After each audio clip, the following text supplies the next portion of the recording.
Hello everyone, this is the 5th Ethical Revelation Fellowship. I'm Reverend Dr. Roger Paul. I have to move the cat from my seat. And tonight is February 11th, 2015, and tonight we're going to study the life carriers. And let me get my clicker here. And that begins on page, let's see if I tell you here, 396. And say a little prayer and we'll get started here. Father, thank you for bringing us together again tonight in this meeting, that we might study this wonderful revelation that you've provided for us. We thank you and we give you the praise for this, and we pray that you'll open our hearts and minds tonight that we might learn from this and remember it to be able to teach others. And we pray that you'll allow us to serve you daily in our daily lives. We say this in the name of your Son, Michael, Jesus of Nazareth. Amen. Amen. All right, the life carriers. Tim, would you like to start reading tonight for us? I'd be happy to. All right. Paper 36, the life carrier. Life does not originate spontaneously. Life is constructed according to plans formulated by the unrevealed architects of beings and appears on the inhabited planets either by direct importation or as a result of the operations of the life carriers of the local universe. These carriers of life are among the most interesting and versatile of the diverse family of the universe suns. They are instructed with the designing and carrying creature life, the planetary spheres. And after planning this life on such new worlds, they remain there for long periods to foster its development. Okay. The life carriers, it states right off the bat that life does not originate spontaneously. So this idea that evolution just pops into being is wrong, right? And right off the bat they tell us about these architects of beings which they have unrevealed. So they're not revealed to us. That's a whole order of beings that they are not telling us about, right? And they're not going to tell us about, which is interesting they even mention it. But they go on to tell us that there's two ways that life can start on a planet.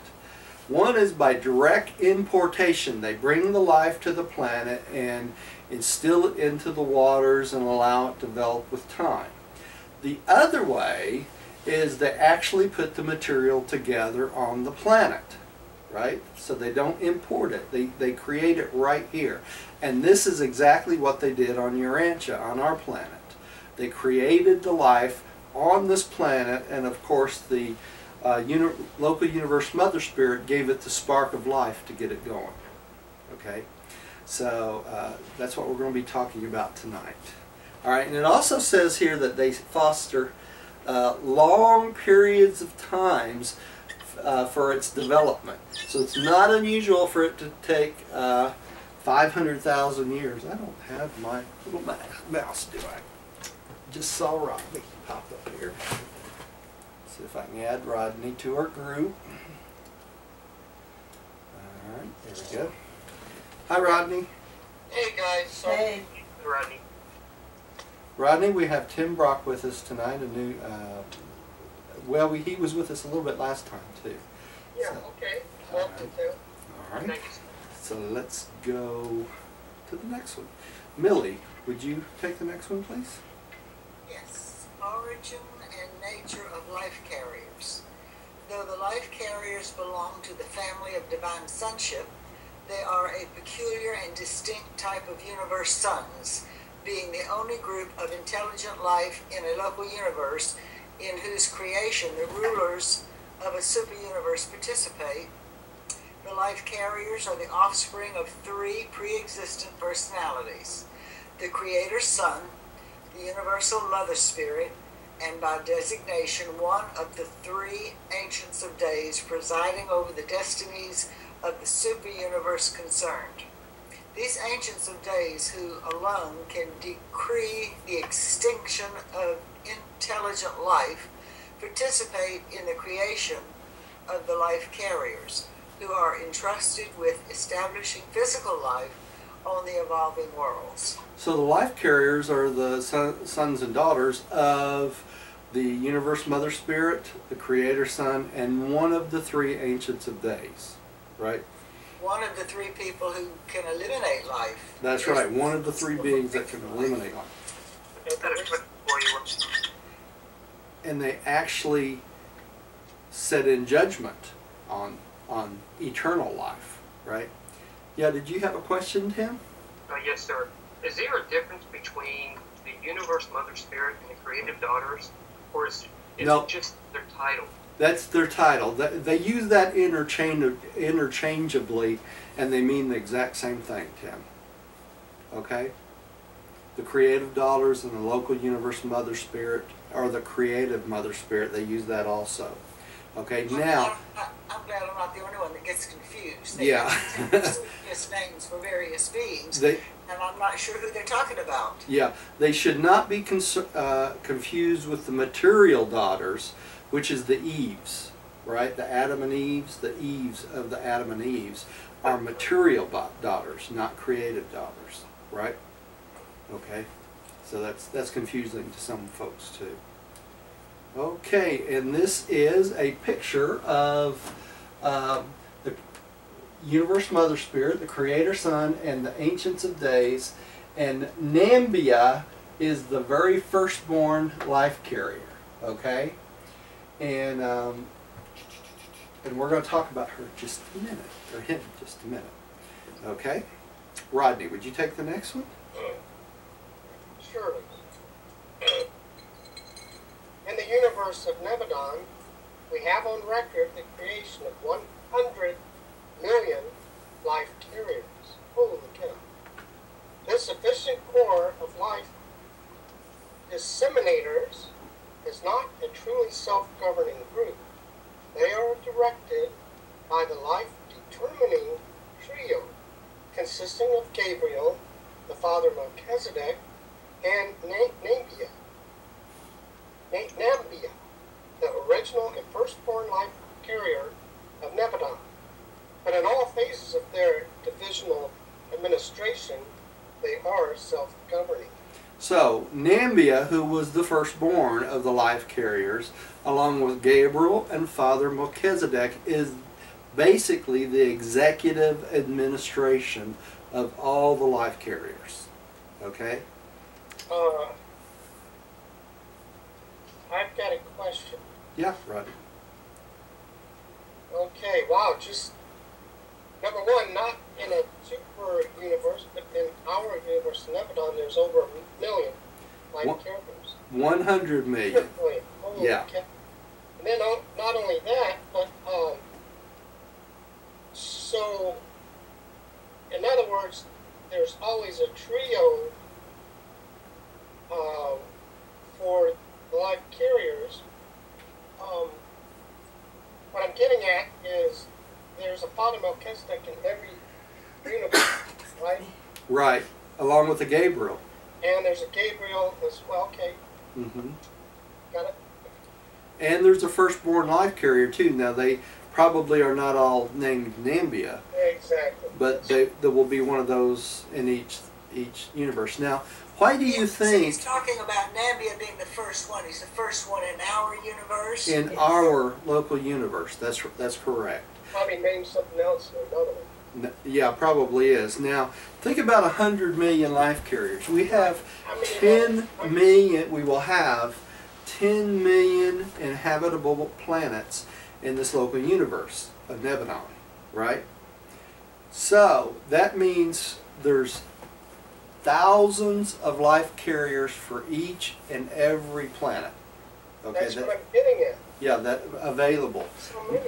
And they when they go to work to instill life, you know, it takes a whole group of them working on this thing constantly, because they'll instill life into several places on the planet, and they have to watch and foster this life, sometimes over hundreds of thousands of years.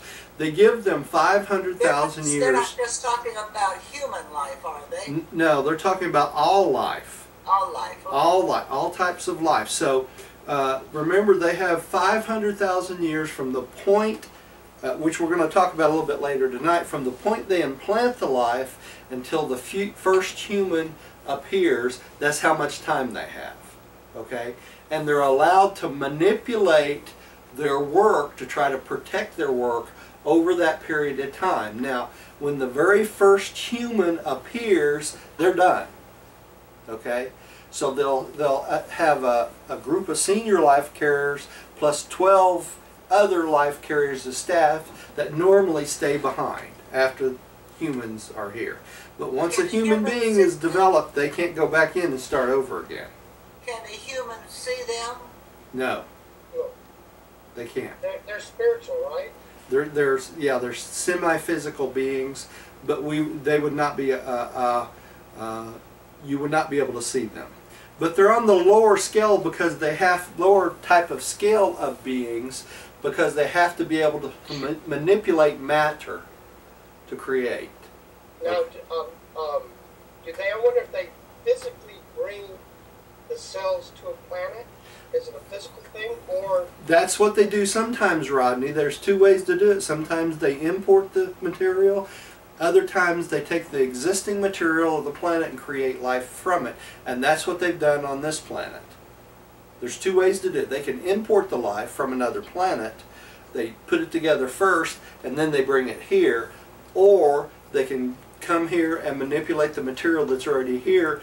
And like I said, the local universe Mother Spirit gives it the spark of life. So although they're physical, spiritual beings, they manipulate material. Material matter. And transport it.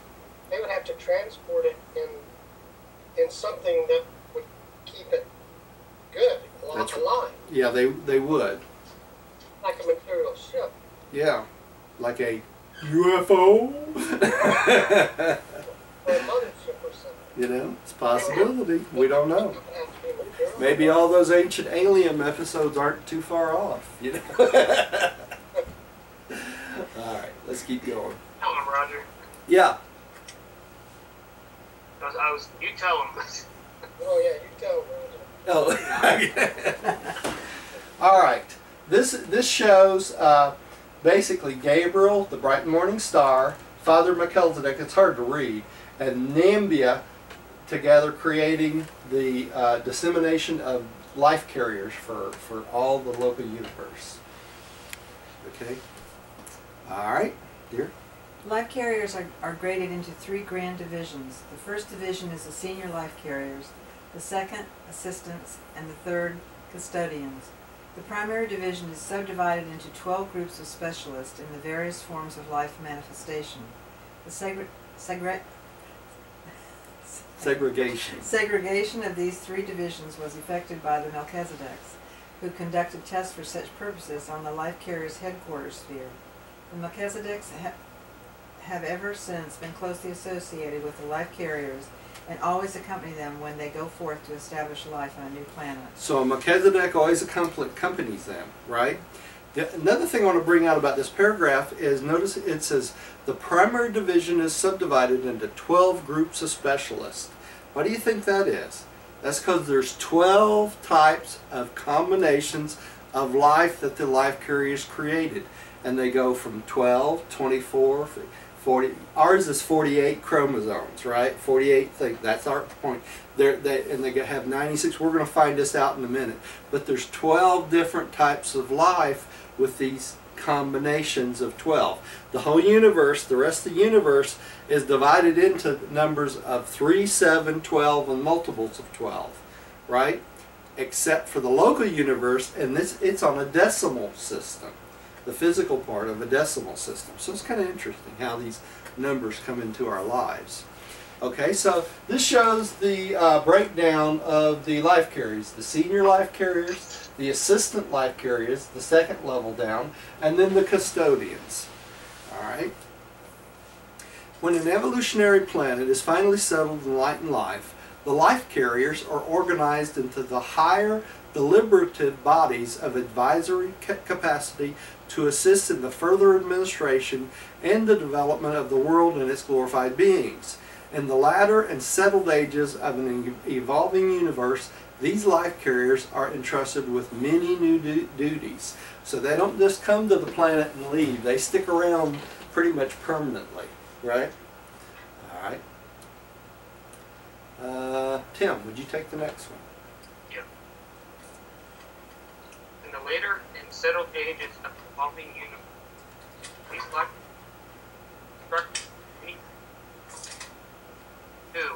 the life. Yeah, the life carrier. There we go. The Melchizedeks have the general oversight of the fourth group of 7 primary spheres in the Salvington Circuit. These worlds of the life carriers are designated as follows: 1. The life carrier headquarters. 2. The life planning sphere. 3. Life conservation sphere. 4. The sphere of life evolution. 5. The sphere of life associated with mind. 6. The sphere of mind and spirit and living beings. 7. The sphere of unrevealed light. So now we have another whole group of these worlds that surround Salvington. Remember all the groups that surround Salvington? Here are 7 more, the life carrier worlds. And each one of these satellites around these life carrier worlds have a specific function. Okay? I just had a question for you, Roger. When they say the word Salvington Circuit, are Yeah. they referred to as a circuit, as a sphere? Yeah, it's a circuit of spheres. There's 490 worlds that surround Salvington. Okay, and this is one of the chunks of those worlds, you know, one of the 10 divisions of the worlds that surround Salvington. They were built architecturally. They're built, they are architecture spheres. They were built, you know, over a period of almost a billion years. Okay? All right. Millie, would you Each of these primary spheres is surrounded by 6 satellites on which the special phases of life carriers activities in the universe are centered. Okay, that's the satellites. Millie, would you take world number 1, please? World number 1, the headquarters sphere, together with its 6 tributary satellites, is devoted to the study of universal life, life in all of its known phases of manifestation. Here is located the College of Life Planning, wherein function teachers and advisors from Uversa and Havona, even from Paradise. And I am permitted to reveal that the 7 central emplacements of the adjutant mind spirits are situated on this world of life carrier. Okay, 2 things on this world is very important. First is this is the College of Life Planning. This is where they make all the plans for all the different planets and all the different types of life that they're going to create, right? And they have students and advisors from all over, Uversa, Havona, and Paradise. But the second thing is really interesting about this paragraph is that this world number 1 is the central emplacement of the adjutant mind spirits. Okay? Is that just for the local universe? This is for the whole local universe of Nebadon. The circuit for the adjutant mind spirits starts here. For just the Nebadon? All of Nebadon. All of Nebadon. So all of Nebadon. on other local universes or universes, they have the same pattern? They have the same pattern. But remember who controls these 7 adjutant mind spirits? The creative mother spirit. But she uses this world as the exit point for all the adjutant mind spirits from her. Okay? So it's a circuit. It's like a circuit, right? The adjutant mind spirits. Okay? So that you can think of this as the central hub for all the adjutant mind spirits for all of Nebadon. And it comes from world number 1. Okay? All right, Rodney, would you take the next one, please?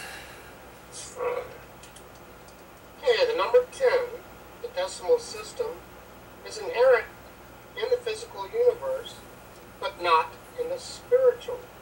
The domain of life is characterized by 3, 7, and 12. or by multiples and combinations of these basic numbers. There are three primary and essentially different life plans, after the order of the three paradise sources and centers.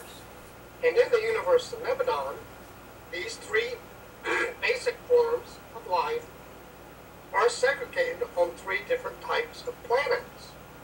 There were originally 12 distinct and divine concepts of transmissible life.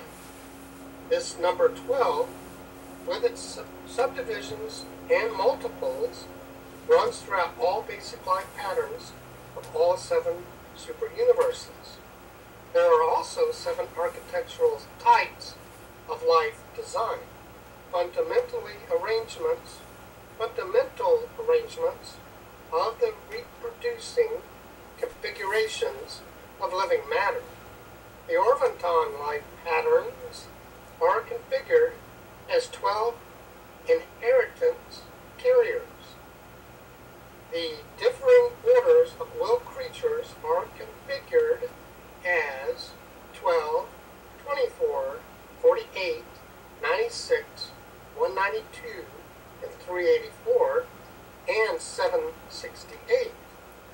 On Urantia, there are 48 units of pattern control, trait determiners in the sex cells of human reproduction. Chromosomes, right? That's your chromosome pattern. 48. There's other beings in our local universe that have 12. There's other beings that have 24. There's other beings that have 96, 192, 384, and 768. Depending on which, which planet. The other interesting thing about this paragraph is it says here the number 10, the decimal system, which is the amount of planets, the 10 segments around Salvington, is inherent in the physical universe but not the spiritual. They don't tell us the spiritual one. Well, the spiritual one, they go on to tell us, is the multiples of 3, 7, and 12. 3 after the paradise deities, right? God the Father, God the Son, God the Spirit. 7 after what? A combination of all of them. Well, 7 after the 7 master spirits. Or yeah. Right? Okay. And then we go on to the 12, and that's the 12 types of life that's transmittable. Okay? So it all makes perfect sense if you look at it that way. Right?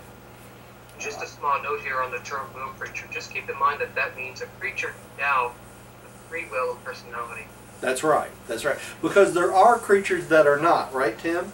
That's right. There are creatures out there that are not free will personalities. All right. The second world. Diane, would you take the second world? The second world is a life designing sphere. Here all new modes of life organization are worked out. While the original life designs are provided by the Creator Sun, the actual outworking of these plans is entrusted to the life carriers and their associates. When the general life plans for a new world have been formulated, they are transmitted to the headquarters sphere, where they are minutely scrutinized by the Supreme Council of the senior life carriers in collaboration with the Corps of Consulting Melchizedeks. If the plans are a departure from previously accepted formulas, they must be passed upon and endorsed by the Creator Sun. The Chief of Melchizedeks often represent the Creator Sun in these deliberations. Notice how everything has got an order, right? And the Melchizedeks are always overseeing this constantly, right? So this is the designing sphere. The first sphere was the planning. This is the sphere where they design the types of beings that they're going to create, right? So the Michaels provide the original life design. That's right. The original plan for the life. That's right. And everything is done according to his specifications, right? Okay. Planetary life, therefore, while similar in some respects, differs in many ways on each evolutionary world. Even in a uniform life series in a single family of worlds, life is not exactly the same on any two planets. There is always a planetary type. For the life carriers, we're constantly constantly in the effort to improve the vital formulas committed to their keeping. So every planet is going to be a little bit different. So remember, we got 10 million inhabitable planets, so eventually we'll have 10 million variations of life, right? All right. Tim, would you take the next one? There are over 1 million fundamental or cosmic chemical formulas which constitute parent patterns in the numerous basic functional variations of life manifestations. Satellite number 1 of the life planning sphere is the realm life manifestation of the universe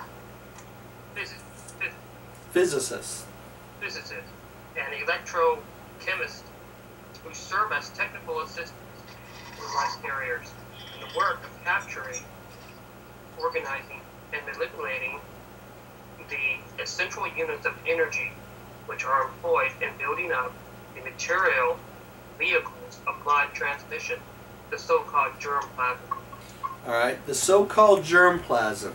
So this is that soup they put together of all the chromosomes for every type of being that will evolve from a planet. So from this soup of cells, or soup of germ or sperm or whatever you want to call it, all planet life, both plant and animal, is in this soup. Okay? And as the planet evolves, they put this in the oceans in different places around on the planet and watch it grow, allow it to grow. And from that, all plant and animal life come from, all the way down to the bees and the bugs and everything else you can think of. And us being a experimental planet, part of the reason we have so much trouble with bugs and that sort of thing is because it was in this soup. Now Adam and Eve was supposed to come along and give us better bodies to be able to ward off such things, but that didn't happen. We only got a small amount of the violet blood. So now we're having to deal with taking care of all those creatures that are aggravating to us ourselves, right? So, but it was in that original soup that they put into it.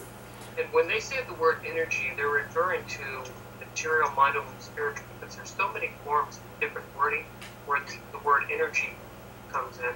Yeah, that's right. That's right. Millie, would you take the next one, please? Sphere number 4. Am And I- it's no. No, Very long planning. the Planetary Life Planning Laboratories. Number 5 world. Is that it? Nope. No, it's 36215. Is that on your? Can you read it from there? It's the Planetary Life Planning Laboratories are situated on the second satellite world of number 2. I'm totally lost. The Planetary Life Planning Laboratories are situated on the second satellite of this world number 2. Right. In these laboratories, the life carriers and all their associates collaborate with the Melchizedeks in the effort to modify and possibly improve the life designed for implantation on the decimal planets of Nebadon. The life now evolving on Urantia was planned and partially worked out on this very world, for Urantia is a decimal plan, a life experiment world. On one world in each 10, a greater variance of the standard life design is permitted than on this. Is permitted. It's not. It's permitted more. No, standard life design is permitted than on other non-experiential worlds. That's right. Variance is permitted. That's right. This variance That's word is, number 10. yeah. So we're a decimal planet, and they're allowed more leeway to get off the original plan. But there are planets they go to where they're very strict on what they can do, right? But we're an experimental planet, so they were given a little more leeway on our planet. So is that based on when our Earth, Urantia, came into existence? No, it's when Earth, because we're planet 606, 606, right? which is not a 10, right? No, but it's the order in which a planet has reached population of a human being. Okay. Okay, so when we reach to the point of where they estimated the population, that's probably where they decided we were this decimal planet. Okay, we're ready to be popular, to have the life implantation. Okay, all right. So this is Jerusalem, the system capital. Okay, and this is a little side jot of slides I added in here for y'all's information. We're down here. We're Urantia, planet 606. Okay, and back then Lucifer was our system sovereign, right? And Satan was his first lieutenant. Okay? Oops, skipped over one. Alright. Lucifer was a primary Lenodondic, and so was Satan. Okay? And this is the decimal planets of the Satania system. So this is where we are. That's what I wanted to show you here. Alright, so it shows here the decimal planets of the system of Satania, and this was under Lucifer and Satan when this came to be. And Tabamancha is a phenolator, okay, here. And this is where all the races of Urantia came from, okay? Came out of this soup, right? We started out with 2 parents, okay? The life carriers came down with the Melchizedeks. When we went into rebellion, the Melchizedek receivers took over the planet, right? Because of Calagasta, okay? I was just wondering why there was a slide showing the decimal planets with Lucifer and Satan. Because there's more than one decimal planet, Rodney. That's the whole point. I know, but why the decimal planets instead of... Were they in charge of just the decimal planet? No, they weren't, Rodney. But every 10th planet is a decimal or experiential planet, experimental planet. Okay. Well, like I say, I was just wondering why that slide had the decimals with Lucifer and Satan in the same slide. Well, it was just showing that they were the beings that were in charge during that period of time. This is before the rebellion, and then after the rebellion, the Melchizedeks took over, right? But the Melchizedek, remember, they came with the life implantation, didn't they? And there was always one stationed here on the planet. Okay? So eventually we got what? We got a planetary prince. After 500,000 years after the first human, we got a planetary prince, right? And things went along hunky-dory for 250,000 years with Calagasta. And then when Lucifer went into rebellion, Satan followed him, and so did Calagasta. Okay? So we had 750,000, well, we had 500,000 years of the basic animalistic type humans were around. And then 250,000 after we got a planetary prince, everything went according to plan. That's when everything went awry. Okay? All right, let's get back to the slides here. I think Rodney's up. Rodney, are you?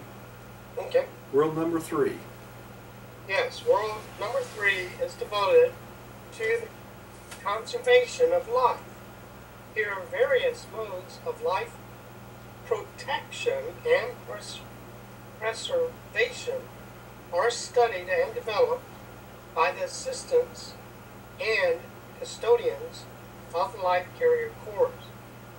Life plans for every new world always provide for the early establishment of the Life Conservation Commission, consisting of custodian specialists in the expert manipulation of the basic life patterns. On Urantia, there were 24 such custodian commissioners, 2 for each fundamental or parent pattern of the architectural organization of the life material. On planets such as yours, the highest form of life is reproduced by a life-carrying bundle which possesses 24 pattern units. In parentheses, and since the intellectual life grows out of and upon the foundation of the physical, there come into existence the 4 and 20 basic orders of psychic organization. So for these are, I guess you could call master geneticists, wouldn't you? Yeah. Okay, if you think about it, they watch over and protect every type of variation of genetics in our life pattern system, right? And it's also interesting that this last sentence, and since intellectual life grows out of and upon foundation of the physical, see that there? There come into existence the 4 and 20 basic orders of psychic organization. And I just had a question, Roger. The word psychic, it's not a fortune teller. No. There's a study, I was told that it was the word soul. Yeah. So you have like psychic circles. Yeah. It's along the same pattern as that, Tim. Really, So we're really saying soul circle or soul organization. Yeah, the orders of soul organization, or how our personality affects the growth of our soul. The 24 different things that do that. And it's also interesting that we have 4 and 20 counselors. You notice that? Yeah. I thought that was interesting too. Yeah, we have 4 and 20 counselors. It's the multiple of 12 all over again. You know, so there's every type of variation of our reproducible inheritances is affected by this, right? I'm not talking over everybody, am I? Are y'all still with me? Great. Doing great. Huh? You're doing great. Okay, all right. So, and that's what they're talking about here. Okay, let's go on to sphere number 4. Diane, would you take that? Sphere number 4 and its tributary satellites are devoted to the study of the evolution of creature life in general, and to the evolutionary antecedents of any one life level in particular. The original life plasm of an evolutionary world must contain the full potential for all future developmental variations and for all subsequent evolutionary changes and modifications. The provision for such far-reaching projects of life metamorphosis may require the appearance of many apparently useless forms of animal and vegetable life. Such byproducts of planetary evolution, foreseen or unforeseen, appear upon the stage of action only to disappear.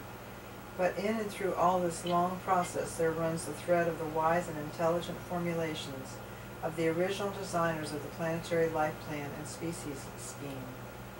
The manifold byproducts of biologic evolution are all essential to the final and full function of the higher intelligent forms of life.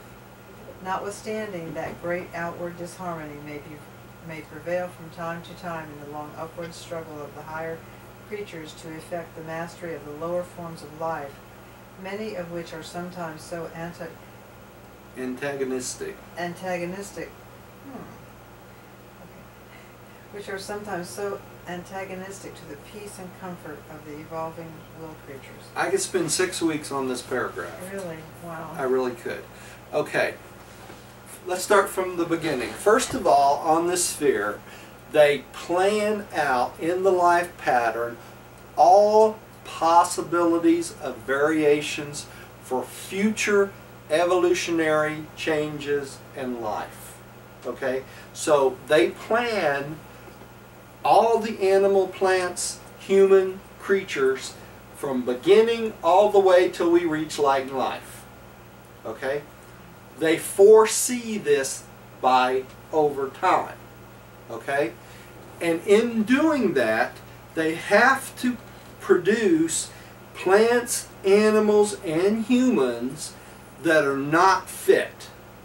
Okay, they will not survive. In other words, evolution will make them disappear over time. Look Like dinosaurs.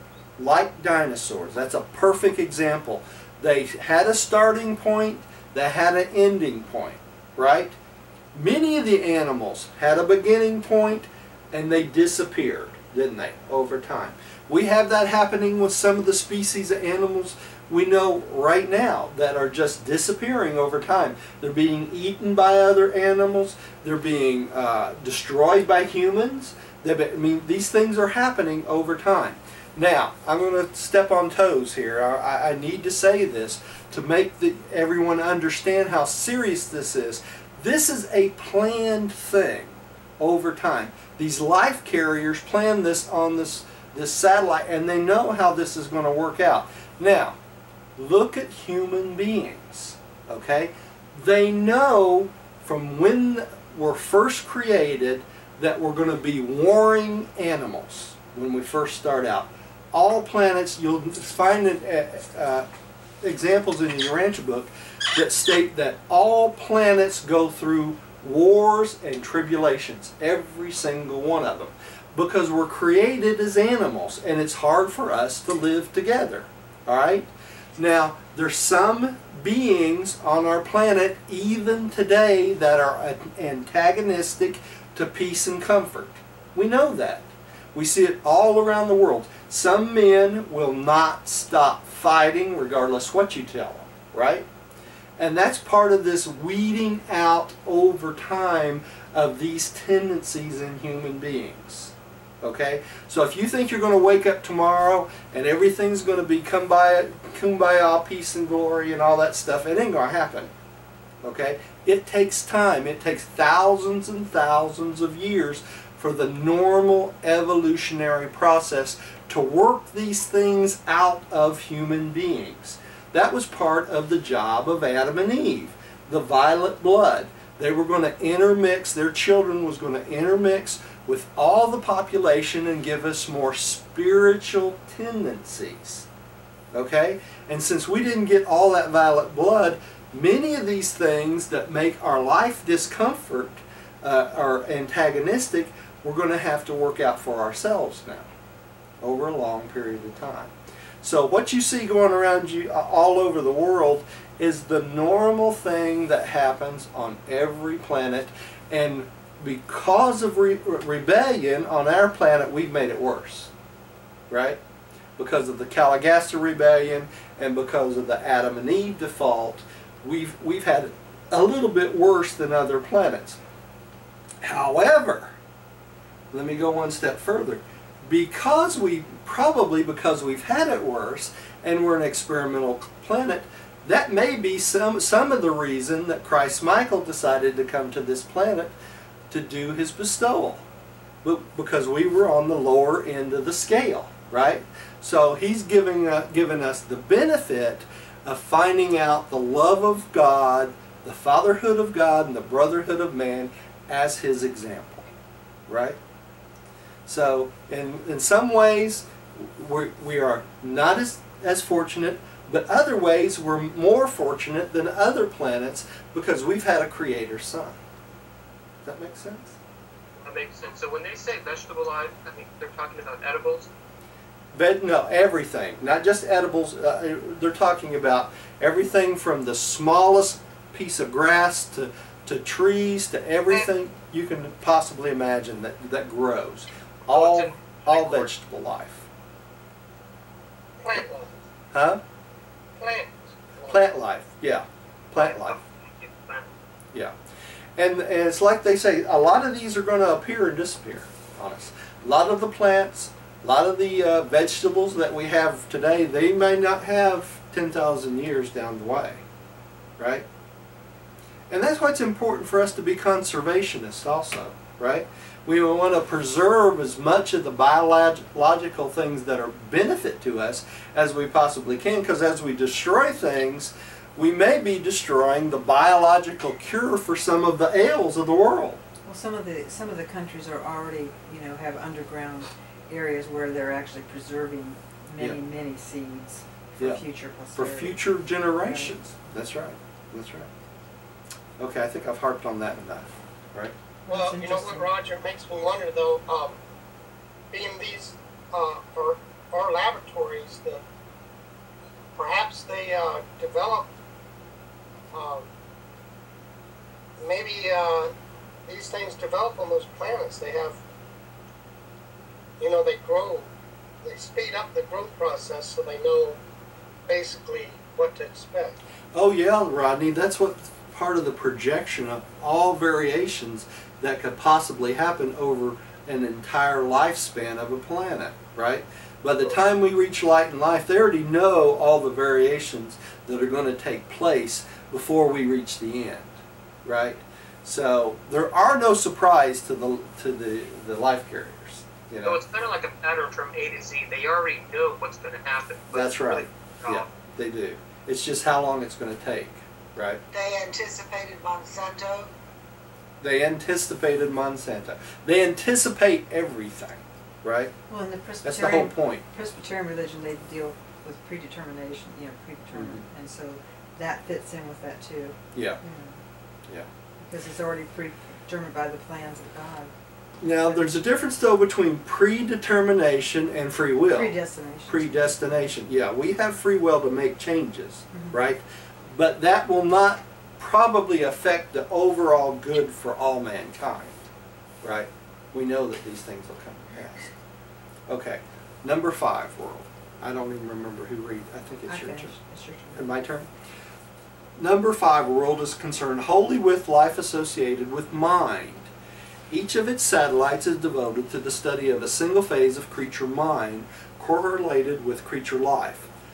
Mind such as man comprehends is an endowment of the 7 adjunct mind spirits, superimposed on the non-teachable or mechanical levels of mind by the agencies of infinite spirit. The life patterns are variously responsive to these adjuncts and to the different spirit ministries operating throughout the universes of time and space. The capacity of material creatures to affect spirit response is entirely dependent on the associated mind endowment, which in turn has directionized the course of the biologic evolution of these same mortal creatures. Okay, let's hit a couple highlights of this paragraph. I can't go into all of it because there's just too much here. Okay, but what they're talking about here is how mind endowment, mind is the endowment of what? The creative mother spirit, right? Or the infinite spirit. Okay? So mind as we know it or comprehend it is actually the superimposition of the 7 adjunct mind spirits. Yeah, superimposed on the non-teachable mind. What are we talking about there? That's Huh? What are we talking about? We're talking about that part of mind that works on its own. You don't think about it. Okay. Heart. Oh, right, okay. The heart, the lungs, the functioning of the body itself. It's not teachable. It's a normal response of the human being. They call it the autonomic nervous system. You know why it's called the autonomic nervous system? It works automatically. Okay? You don't think about it. If you had to think about keeping your lungs going, your heart going, your blood flowing, your lymph system working, if you had to think about it, you wouldn't have time to live. You'd be a wreck. You'd be a wreck. That's right. Okay, so the mind, as man comprehends it, or the 7 adjunct mind spirit, is superimposed on this. Okay, and that's what gives us a mind to reason. Okay, so the type of mind we're thinking about is the reasoning mind. Okay, and it's the reasoning mind that has the capability of becoming spiritual and have spiritual thoughts, right? And it's this reasoning mind that the thought adjuster influences and tries to give us more spiritual capabilities. Does that make sense? Okay? So it's like this triune symphony going on within us all the time.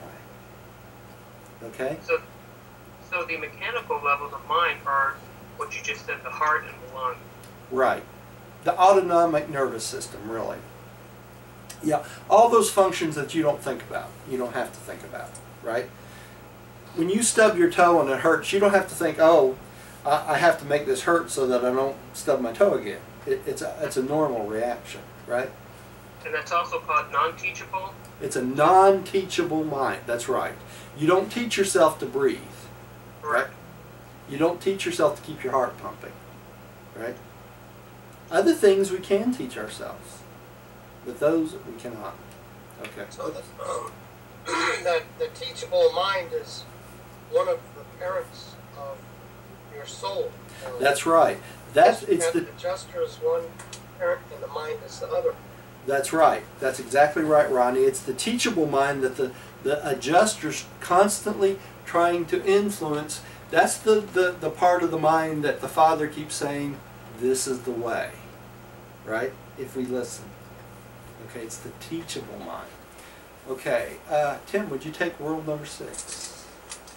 World number 6 is dedicated to the coordination of mind with spirit as they are associated with living forms and organism.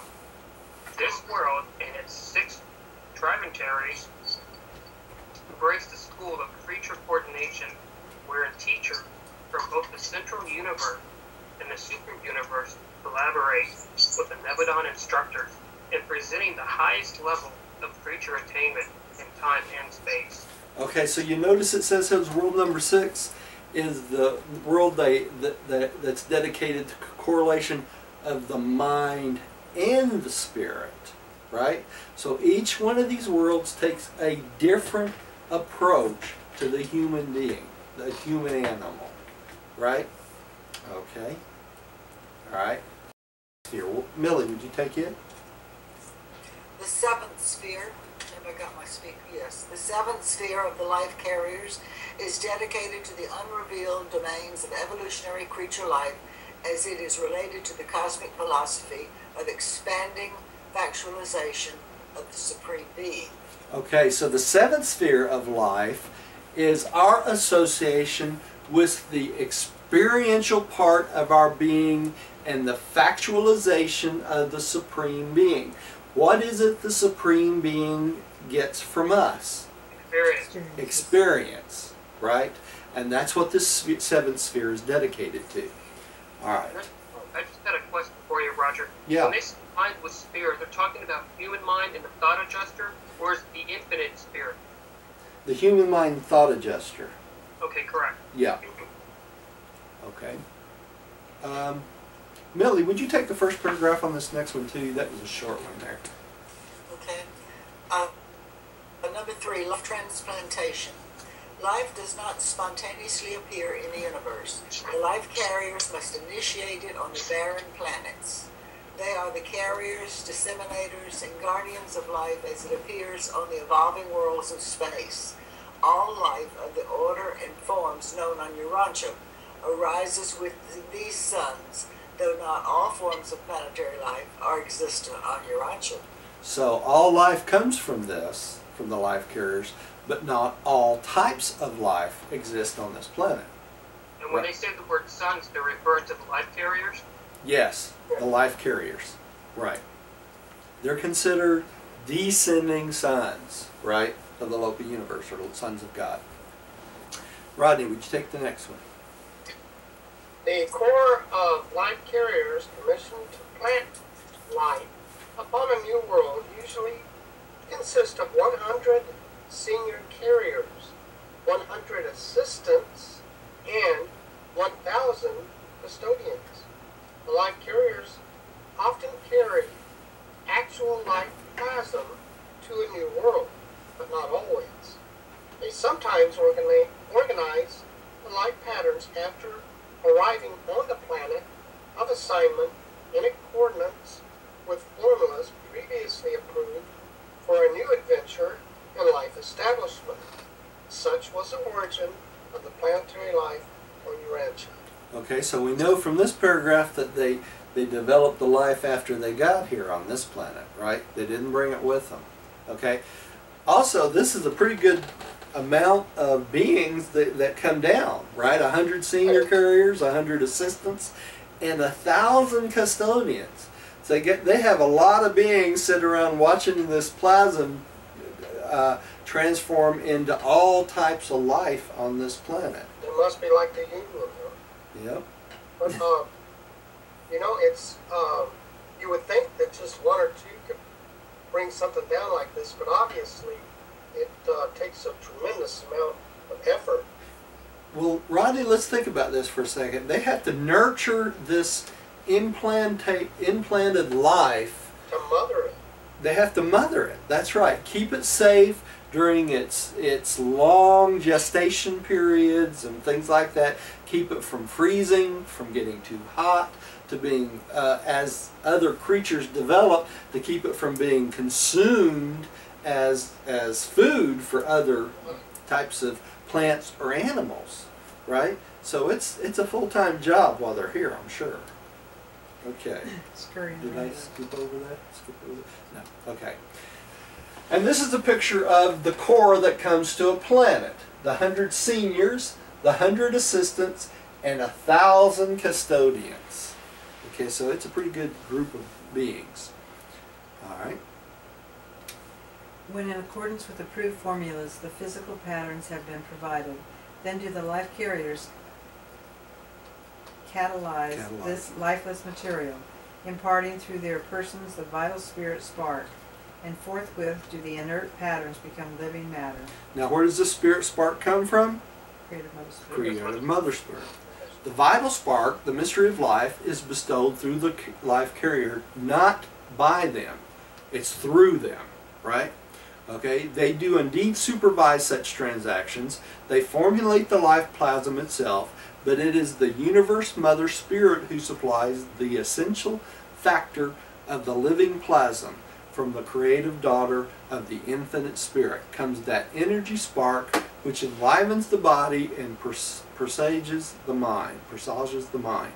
Now, what does this tell us? This tells us that human beings, no matter how bright or smart they think they are, even if you could clone a human being, it will not be a human. Why? It doesn't have the creative spark from the creative Mother Spirit. So would this being have a soul if they were able to create it? No. It's not got that spark of life. But they can clone animals. They can clone it, they can manipulate matter, but they take matter that's already got the spark of life within it, right? And they duplicate it. You could do that with humans too, right?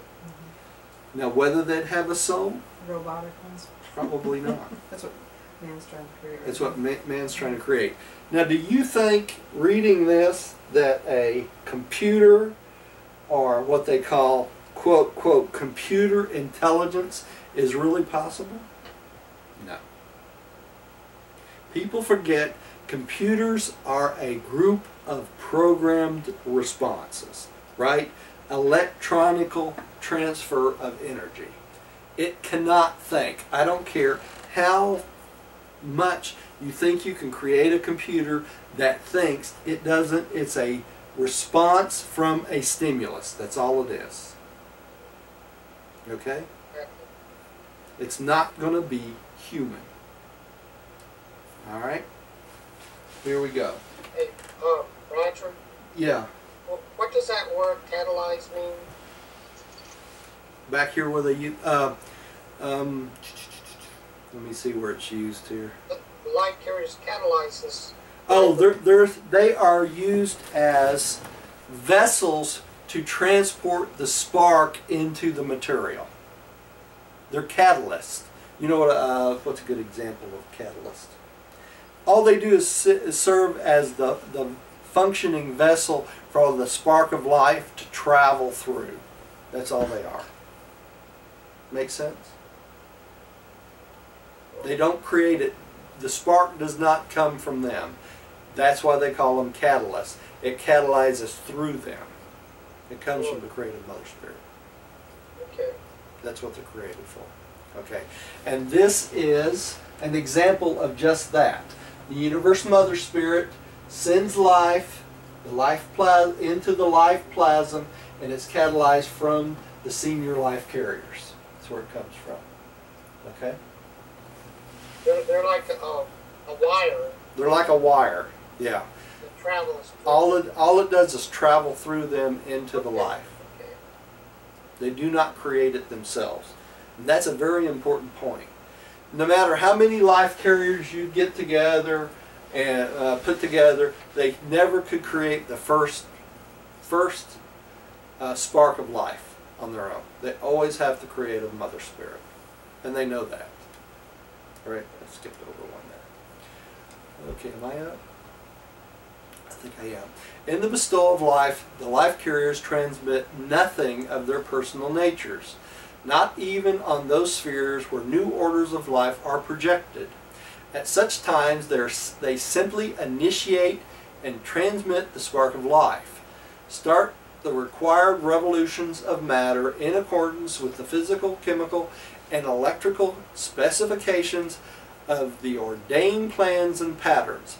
Life carriers are living catalytic presences which agitate, organize, and vitalize the otherwise inert elements of the material order of existence.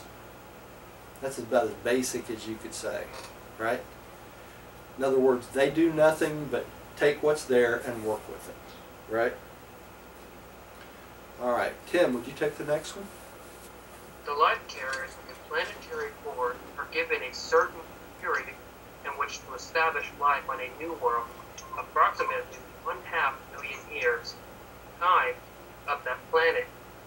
At the termination of this period, indicated by certain developmental attainments of the planetary life, they cease implantation effort, and they may not subsequently add anything new or supplemental to the life of that planet.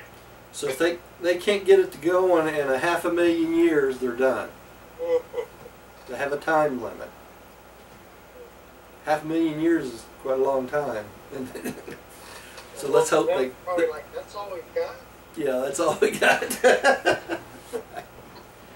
Millie, would you take the next one, please, dear?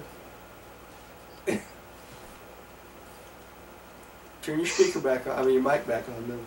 During the ages intervening between life establishment and the emergence of human creatures of mortal status, the life carriers are permitted to manipulate the life environment and otherwise favorably directionalize the course of biologic evolution. And this they do for long periods of time. I guess so for 500.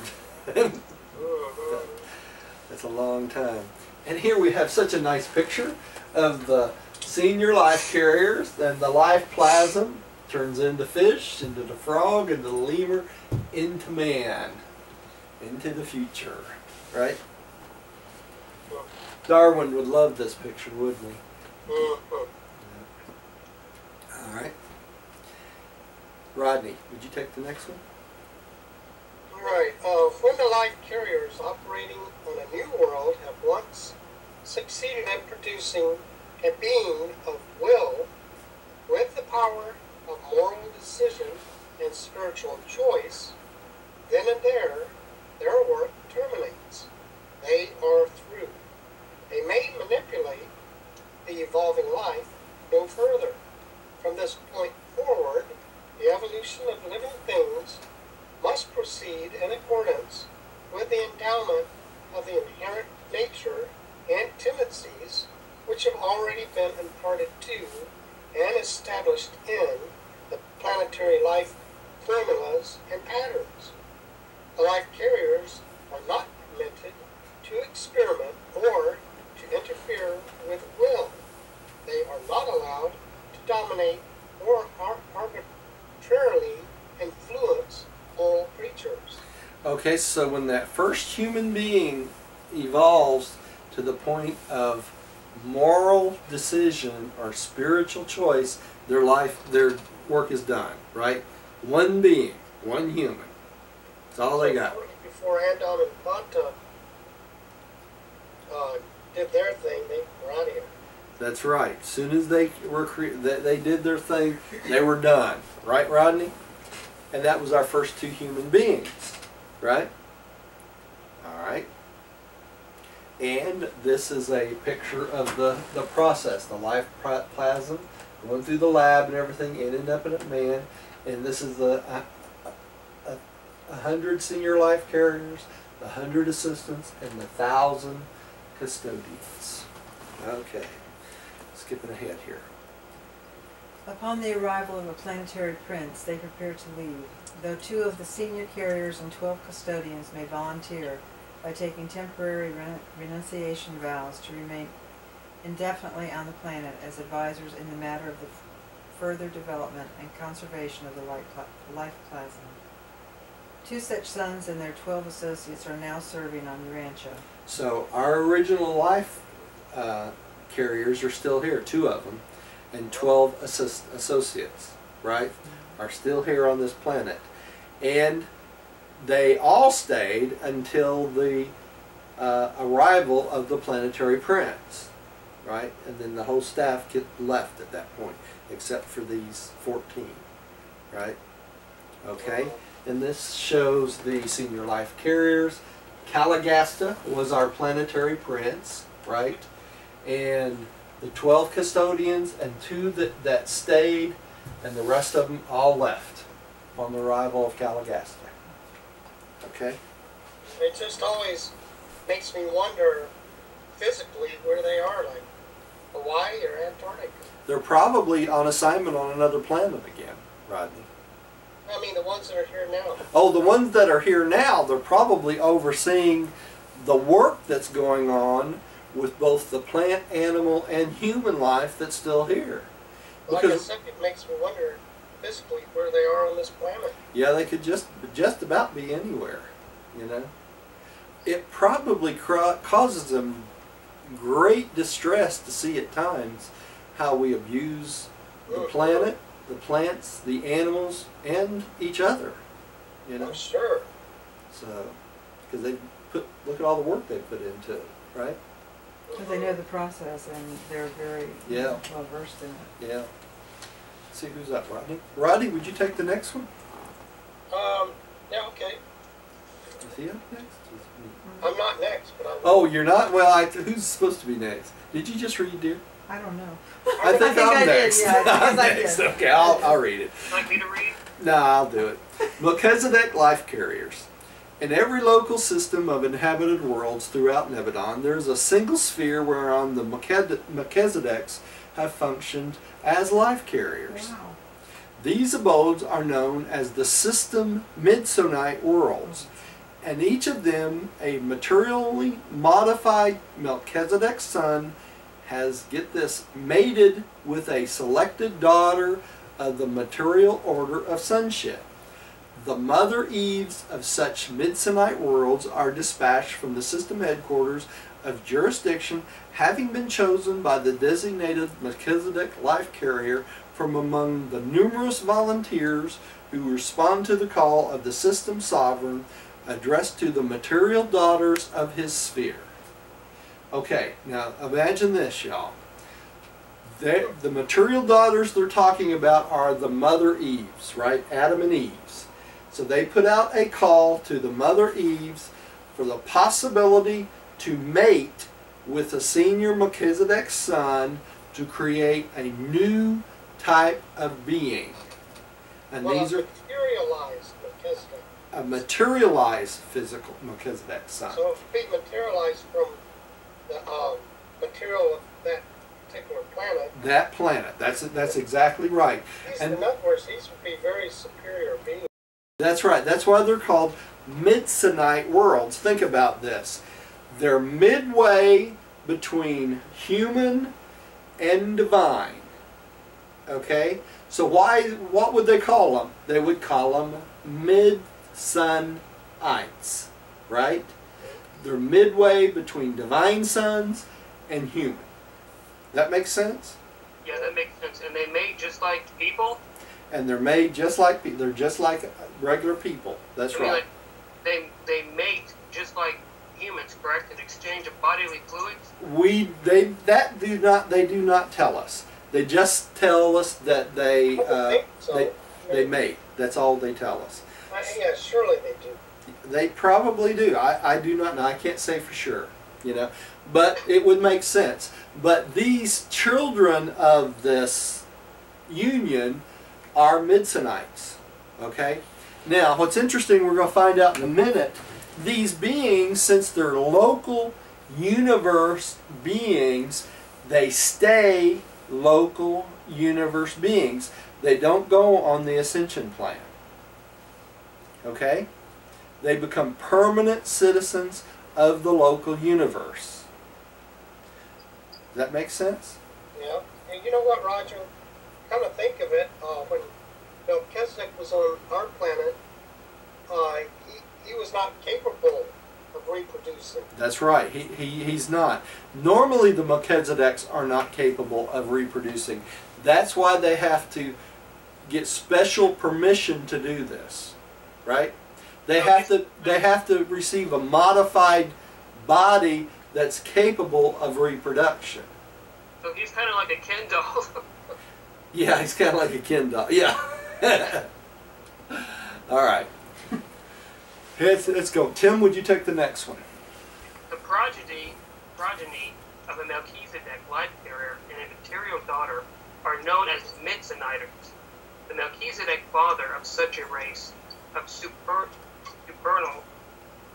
creatures eventually leaves the planet of his ununique life function, and the mother Eve of this special order of universe beings also departs upon the appearance of the seventh generation of planetary offspring. The direction of such a world then devolved upon her eldest son. So the seventh generation of sons to be created, the seventh son, the eldest of the seventh son, takes charge of all beings on the planet. Okay? Everyone will come under him. So these are like super Adam and Eves, if you think about it, because the Melchizedek becomes the Adam, and Eve, the mother Eve, is the mother of all beings on this planet. Right? All right. The direction of the world then devolves upon her eldest son. Not evolves, devolves. Devolves upon her eldest son. That's right. It goes back to the way it was? No. Basically, the reason they're using devolves, in other words, he's in charge of every being on that planet. In other words, it goes from Melchizedek and the mother Eve to, in other words, he becomes the eldest being on the planet in the seventh generation.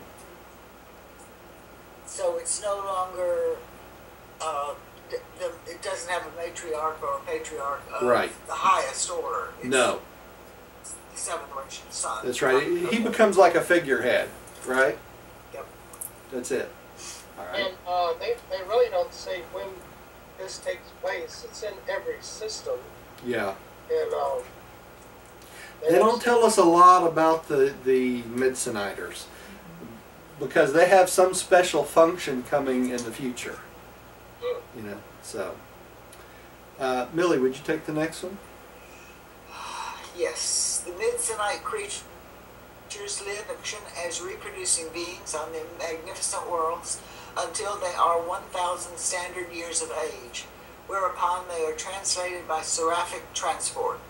Midsoniters are non-reproducing beings thereafter because the technique of dematerialization, which they pass through in preparation for enseraphing, forever deprives them of reproductive prerogatives. Who else does this happen to? To us, we get insistent.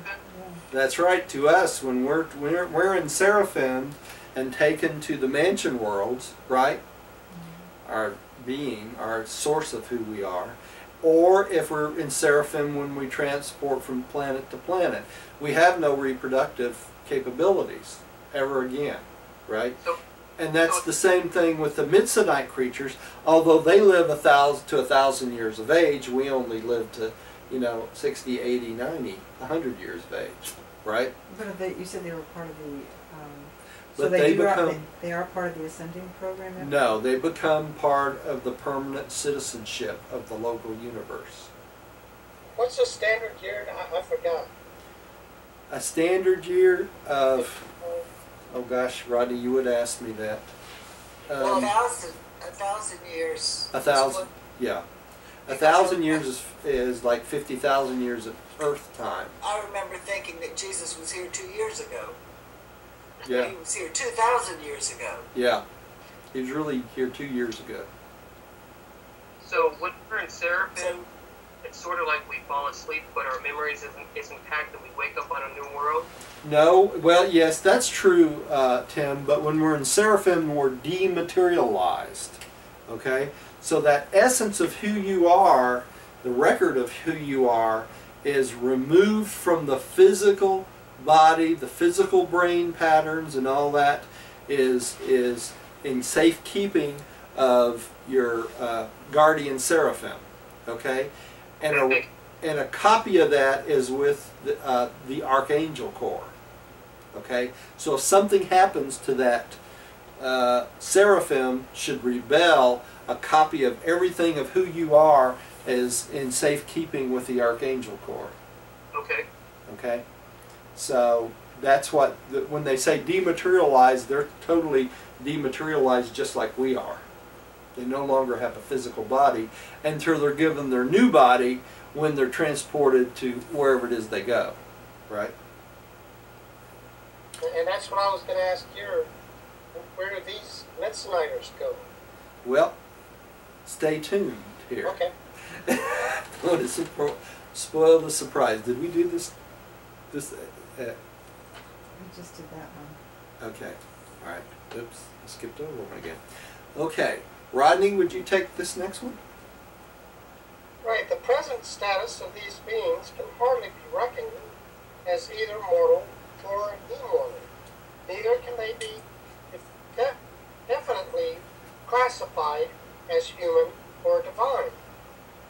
These creatures are not adjuster and dwelt, hence hardly mortal. But neither do they seem to be mortal. No Midsnighter has experienced death.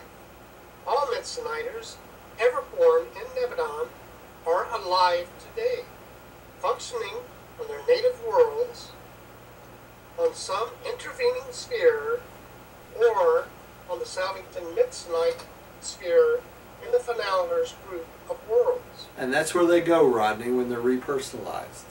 That's strange, huh? Okay. Now So let's- they just experience death, but they're dematerialized. that's right. They don't experience death. That's We experience death. sort of like the Star Trek thing. Yeah, they're beamed up. Named up, yeah. And when Oh. they say the word not adjuster and dwelt, can you also refer to the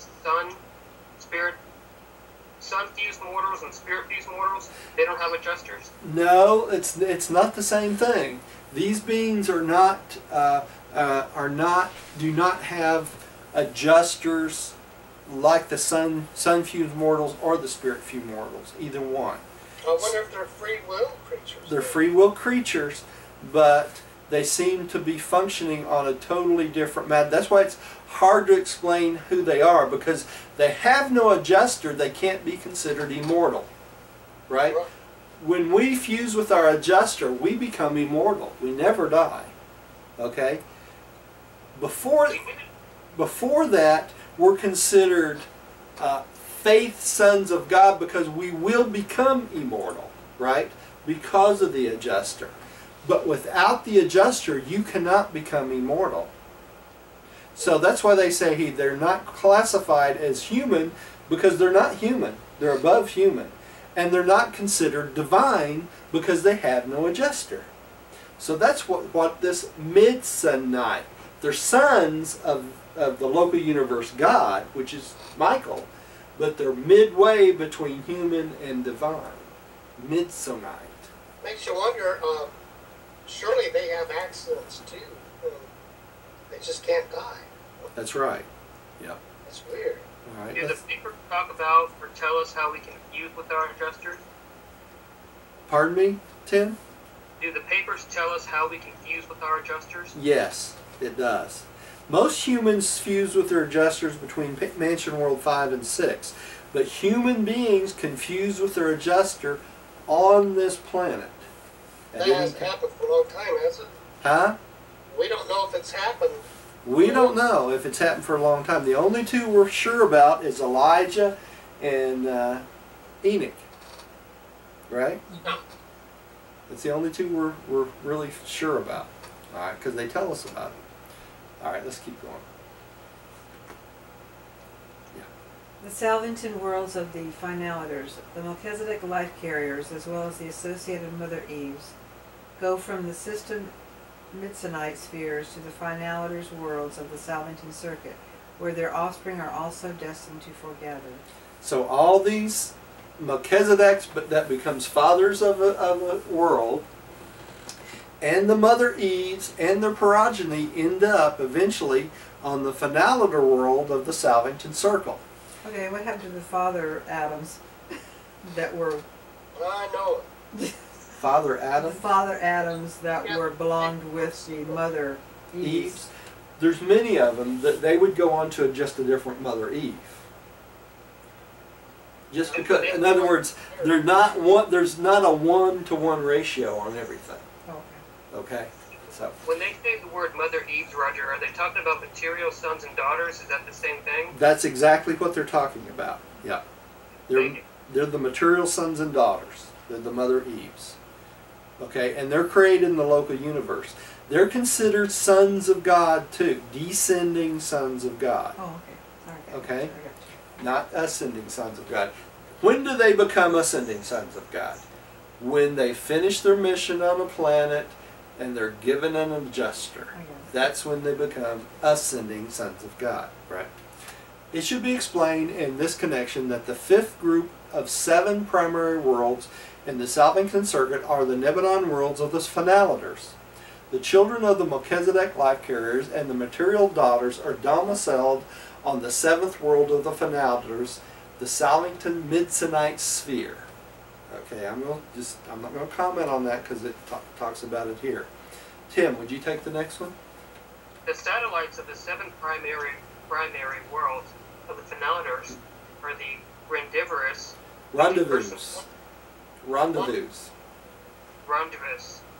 Yeah. of the personalities of the super and central universes who may be executing assignment in Nebadon, while the ascending mortals go about freely on all of the culture worlds and training spheres of the 490 worlds comprising the Melchizedek's University.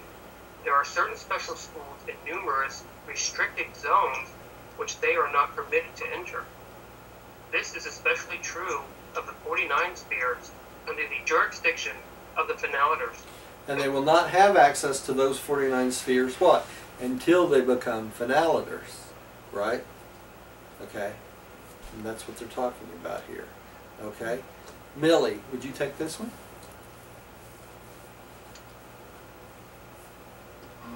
Got it.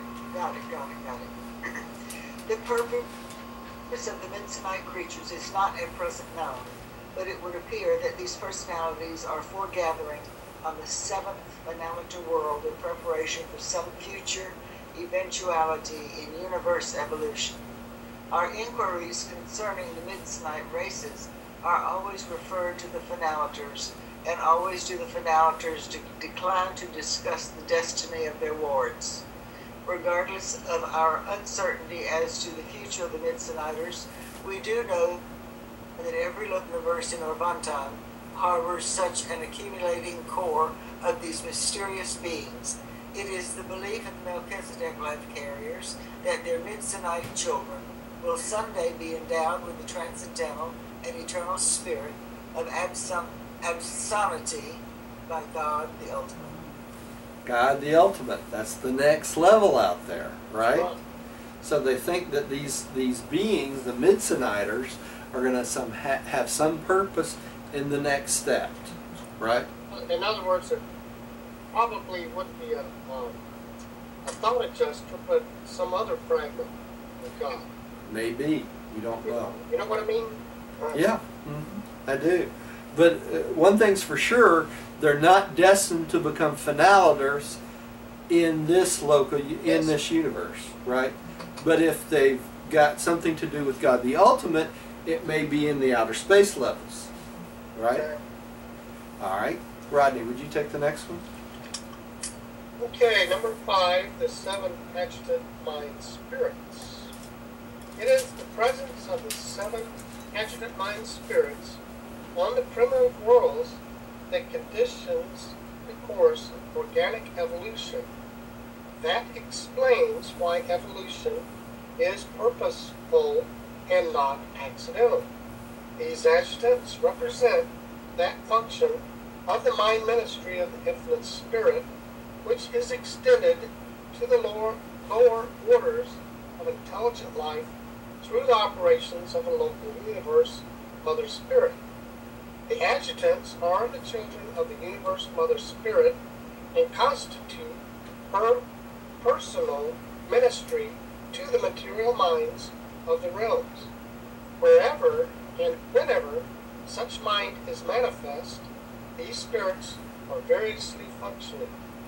Okay, so keep in mind the adjutant spirits, the circuits of the adjutant spirits are not the Holy Spirit, right? Okay.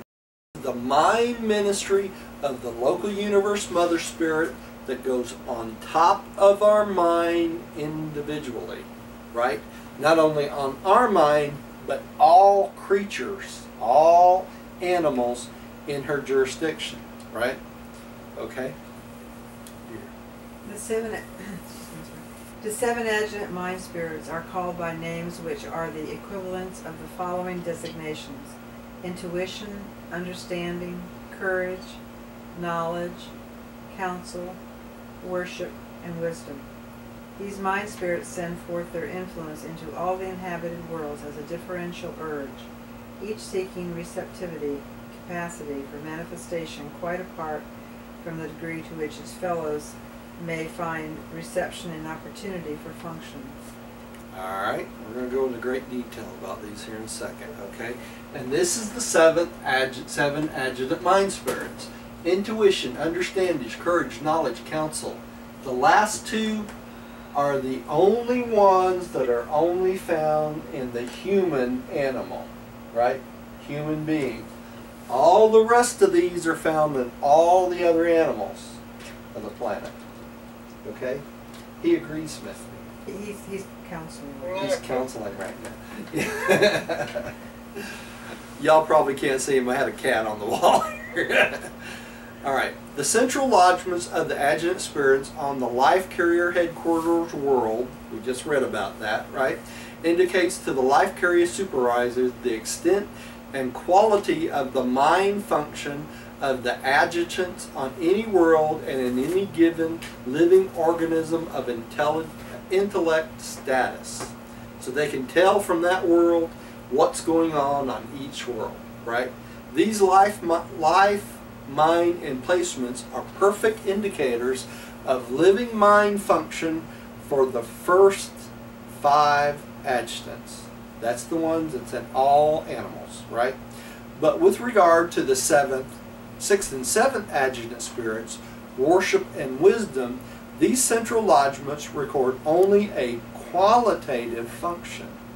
The quantitative activity of the adjutant of worship and adjutant of wisdom is registered in the immediate presence of the divine minister on Salvington, being a personal experience of the universe mother spirit. So the first 5 register on the planet, right? The last 2, worship and wisdom, registers immediately with the actual universe mother spirit. You see the difference? Okay. And I just had a question, Roger. Yeah. If the divine minister can't leave the local universe, how is she able to bestow upon us the Holy Spirit? Because it's the Holy Spirit is in essence a circuit. It goes out from her throughout her whole local creation, Tim. So that's why she stays in a central place, Salvington, because the circuit itself emits from her to all of her universe. And it comes from paradise. Pardon me? It originates from paradise to her. That's right. It originates from paradise to her, but it's like she's the relay station for the infinite spirit, right? So when you say the word circuit, you refer to more of a presence or a sphere, either those two, either a presence. It's a or presence. It's more of a presence. It's really not only a spiritual presence, but a physical presence also. Correct. That's great. Yeah. And the Holy Spirit is much more of a presence than a physical presence, right? The spiritual presence. Really. Both. Keep in mind, though, that these are all influences that are external to us, always. Always external to us. The only spirit that's an internal influence is always the Universal Father, the Adjuster. Okay? Keep in mind also, though, that the Universe Mother Spirit also is how the Creator Son Spirit, the Spirit of Truth, gets out to us also in the same form, even though it's a separate spirit. Which is an outer, It's an outer influence also. outer influence too. Right.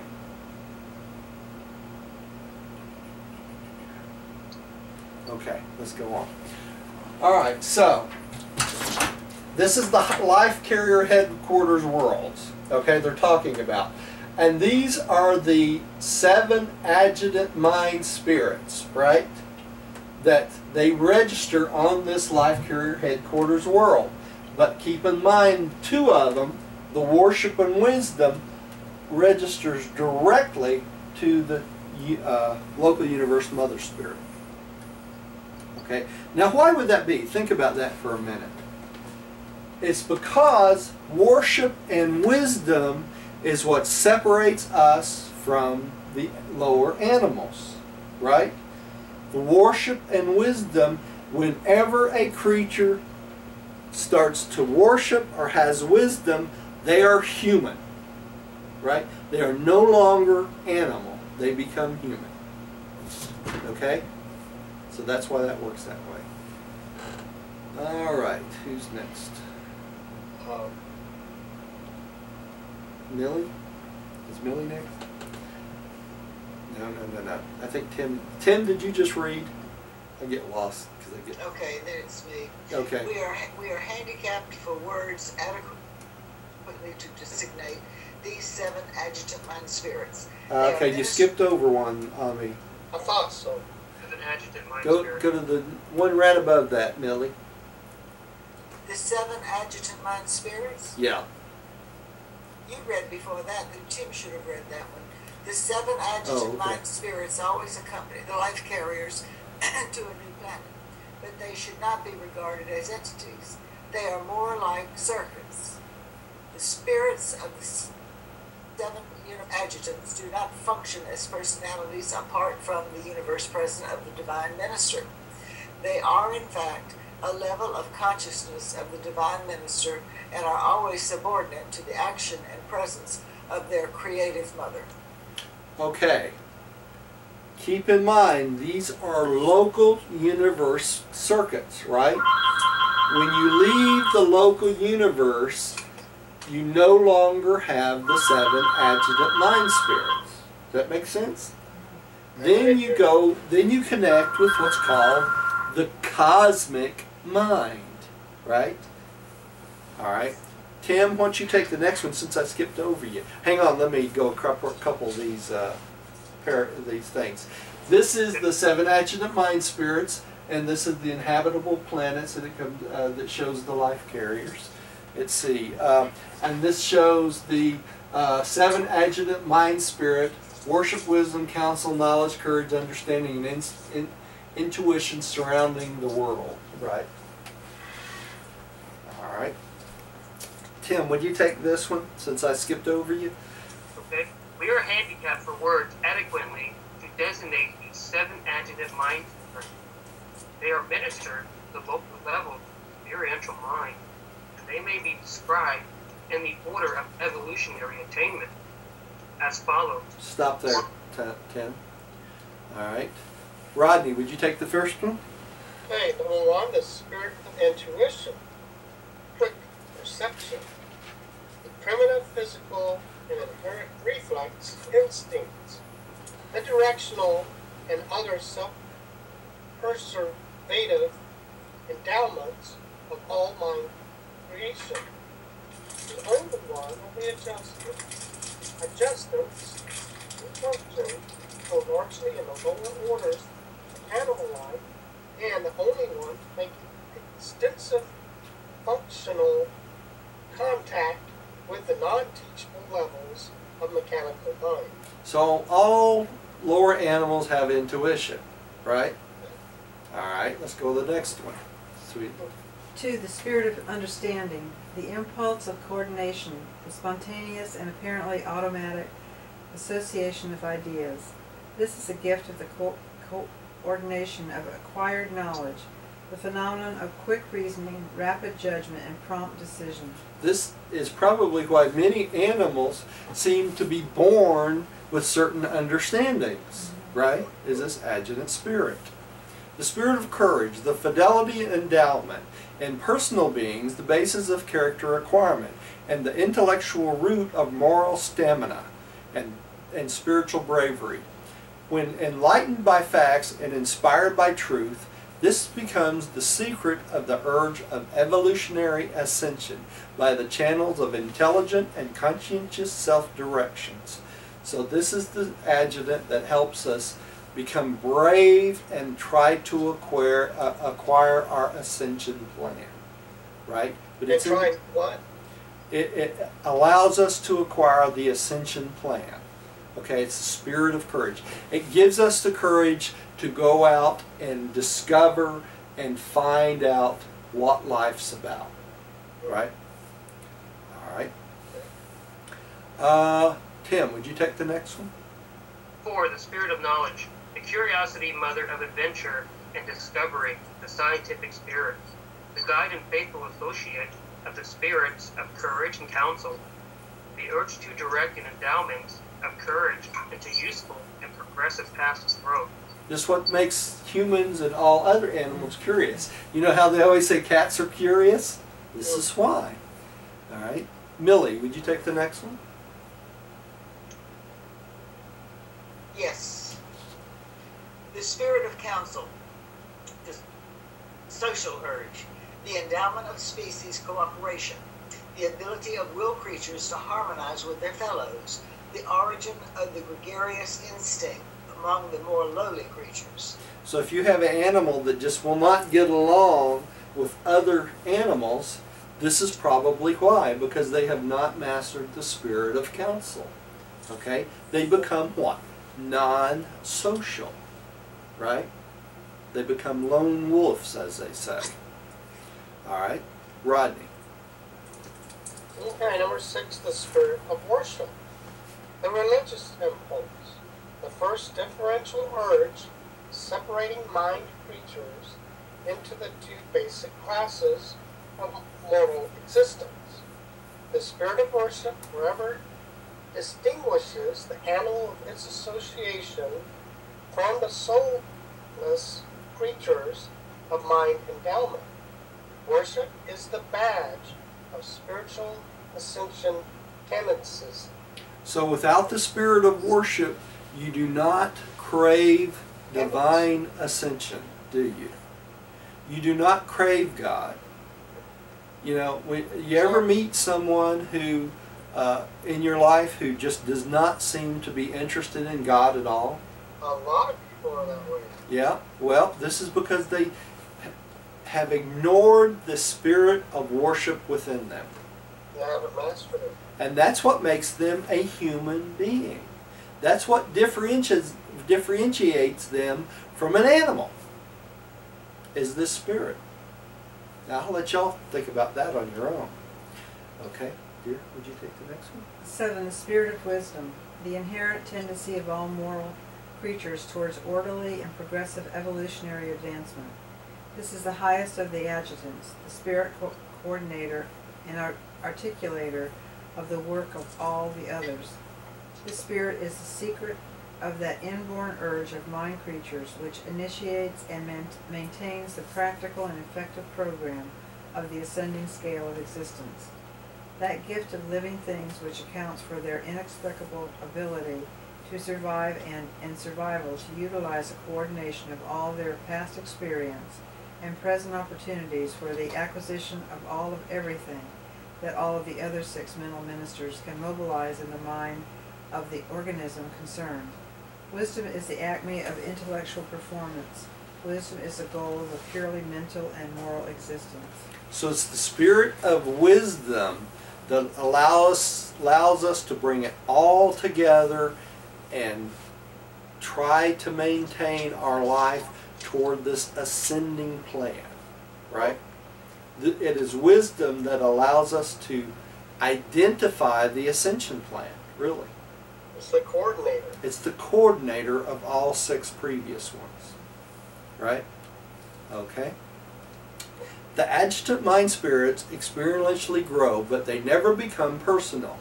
They evolve in function, and the function of the first 5 in the animal orders is to a certain extent essential to the function of all 7 as human intellect. This animal relationship makes the adjutants more practically effective as human mind. Hence, animals are to a certain extent indispensable to man's intellectual as well as his physical evolution. Do y'all understand what they say here? They're saying here? The animal life on this planet is essential for us to understand worship and wisdom. Because by observing the animal life, only by observing the animal life, we understand the distinction of being human. Exactly. I understand that. You understand that? Interesting. Makes sense? That's why it's important for us to take care of these little creatures, isn't it? Mm-hmm. They're part of our existence. They're part of our lives, right? Yeah. They benefit us. Okay, Tim, would you take the next one? These mind adjutants of a local universe mother spirit are related to creature life of intelligent data, much as the power centers and physical controllers are related to the non-living forces of the universe. They perform invaluable service in the mind circuits on the inhabited worlds and are effective collaborators with the master physical controllers, who also serve as controllers and directors of the pre-adjutant mind levels, the levels of non-attached, non-teachable, or mechanical mind. Isn't it interesting how the master physical controllers affects our mind levels of the physical? That's pretty amazing, isn't it? You know, we just read about the mechanical mind, and that's the lungs and heart, correct? That's right. That's right. That's exactly right. All right. Millie, would you take the next one? Living mind, prior to the appearance of capacity to learn from experience, is the ministry domain of the master physical controllers. Creature mind, before acquiring the ability to recognize divinity and worship deity, is the exclusive domain of adjutant spirits. With the appearance of the spiritual of the creature intellect, such created minds at once become superminded, being instantly encircuited in the spirit cycles of the local universe mother spirit. So, until you get to that point of worship and wisdom, learning to recognize divinity and deity, right? You are not really encircuited with your local universe mother spirit, are you? Not in the spirit cycles, but only in the 5 first adjutants. That's it, just like the animals. So until you get to this divinity and worship section in your life, you're no more than the animals that's running around in your backyard. Not a bit of difference. Roger, what exactly is worship according to the Urantia paper? Worship, according to the Urantia paper, is recognition of the fatherhood of God. That's what worship is, when it comes right down to it. Brotherhood of man? and the brotherhood of man, but mostly the fatherhood of God. All worship ends up going back to the fatherhood, all of it. You can worship through the sons, you can worship through our local universe father, which is the creator son, but the worship eventually goes all the way back to God the Father. That's the only thing that does that, is worship. Is that from a personal relationship to the Father? That's a personal relationship to the Father, that's right. Through the thought adjuster. Through the thought adjuster, yeah. Your thought adjuster is actually the relay that sends the worship to the Father, you know? And there's lots of synonyms you could use for worship, but really it's really the recognition of your sonship with God. That's what it boils down to, you know, and being grateful for that. I'm with Tim. When I first started reading the book and it talked about you worship God, you pray to Jesus, you're not supposed to worship the Son, you worship God. So I went around asking people, what do you think worship is? Yeah. And as many people as I asked, I got that many different answers. That's right. It's a million things to a million different people, Millie. But basically, it's when it comes right down to it, it's your sonship with God, God the Father. That's what it is, more than anything else. You know, and realizing that's the only gift you can give God the Father is your realization of your sonship, right? Or daughtership, whatever you want to call it. When I say sonship, I mean sons and daughters, right? It's just nice to hear daughter, though. Yeah. If you're a woman. Yeah.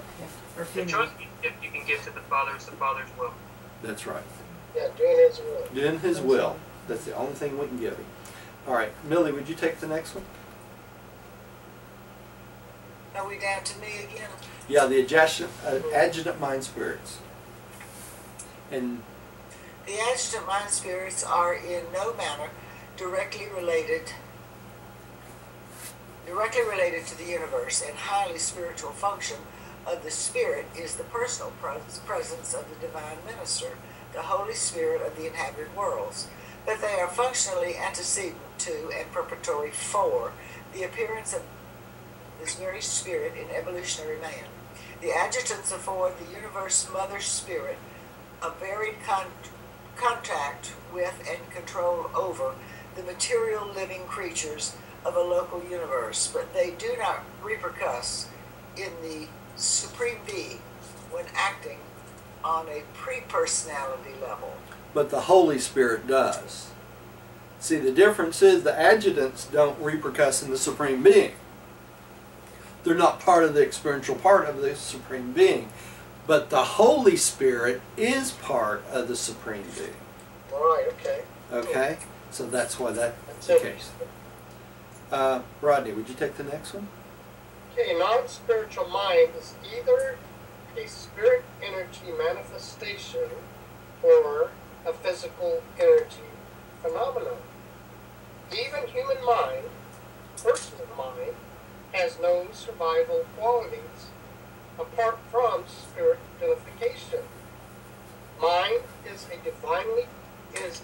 a divinity bestowal, but it is not immortal when it functions without spirit insight, and when it is devoid of the ability to worship and crave survival. So your mind is useless outside of spiritual manifestation. Exactly. And people say, what are you talking about? Your mind, if you're not connected to the Father, the spiritual identification with the Father, you can think and do all the things in the world you want, but it will not survive this life. When you die, it dies.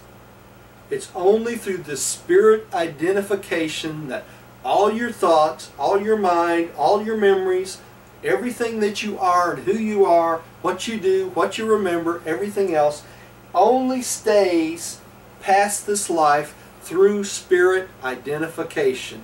And what gives you spirit identification? The thought adjuster. Okay? Without the thought adjuster, when you die, your life stops. all that you are, all that you think you are, all the being you think you are ends without that spiritual identification. Right? Spiritualized thinking. Spiritualized thinking. That's why the thought adjuster constantly is trying to spiritualize your thinking patterns. Right? So, to make it survival values. Right, because that's the only thing that will survive. That's right. That's the only thing that will survive. Okay, living forces. Who's up? Rodney? I think you're up. You know, I just read, but I'll read Oh, did it. you? Oh, excuse me. It's Okay. Diane's up. 6. Living forces. Life is both Mechanistic.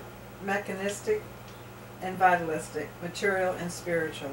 Ever will Urantia physicists and chemists progress in their understanding of the protoplasmic forms of vegetable and animal life, but never will they be able to produce living organisms. Life is something different from all energy manifestations. Even the material life of physical creatures is not inherent in matter. Okay, that's why we can never create life. Things material may enjoy an independent existence, but life springs only from life. Mind can be derived only from pre-existent mind. That's why computers can't think. Spirit takes origin only from spirit ancestors. The creature may produce the forms of life, but only a creator personality or a creative force can supply the activating life spark. So only a creator personality, the universe mother spirit, or the creator son can give it that life force. Right? So they couldn't create a human in a lab. It's No. basically- They can't. That's the whole point. Tim, would you take the next one? Life carriers? Life carriers can originate, organize, in material forms or physical patterns of living beings, but the spirit provides the initial spark of life and bestows the endowment of mind. Even the living forms of experiential life which the life carriers organize on their Salveton worlds are always devoid of reproductive powers. When the life formulas and the vital patterns are correctly assembled and properly organized, the presence of a life carrier is sufficient to initiate life. But all such living organisms are lacking in two essential attributes: mind endowment and reproductive powers. Animal mind and human mind are gifts of the local universe mother spirit, functioning through the seven adjutant mind spirit, while creature ability to reproduce is the specific and personal importation of the universe spirit to the ancestral life lab inaugurated by the life carriers. So the life carriers could put all this stuff together, but they can't give it the spark of life without the mother spirit. Right? Any way you look at it. Alright. Millie, would you take the next one? Yes. When the life carriers have designed the pad life, after they have organized the energy systems, there must occur an additional phenomenon. The breath of life must be imparted to these lifeless forms. The sons of God can construct the forms of life, but it is the Spirit of God who really contributes the vital spark. And when the life thus imparted is spent, then again the remaining material body becomes dead matter. When the bestowed life is exhausted, the body returns to some of the material universe from which it was borrowed by the life carriers to serve as a transient vehicle for that life endowment which they conveyed to such a visible association of energy matter. Ashes to ashes and dust to dust. We came from dust, we return to dust. Right? That which is permanent goes on to the mansion world. This body stays here. Alright, Rodney. The life bestowed upon plants and animals by the life carriers does not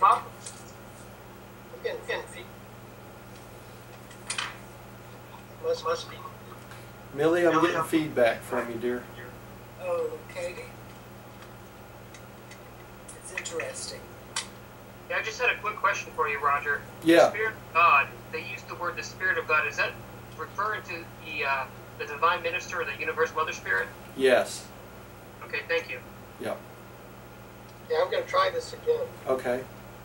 The life bestowed upon plants and animals by the life carriers does not return to the life carriers upon the death of plant or animal. The departing life of such a living thing possesses neither identity nor personality. It does not individually survive death. During its existence and the time of its sojourn in the body of matter, it has undergone a change. It has undergone energy evolution and survives only as part of the cosmic forces of the universe. It does not survive as individual life. The survival of mortal creatures is wholly predicated on the involvement of an immortal soul within the mortal mind. So you return to dust. It's what you create in your soul while you're here within your mind that survives. That's the only thing of survival value. Okay. We speak of life as energy and as force, but it is really neither.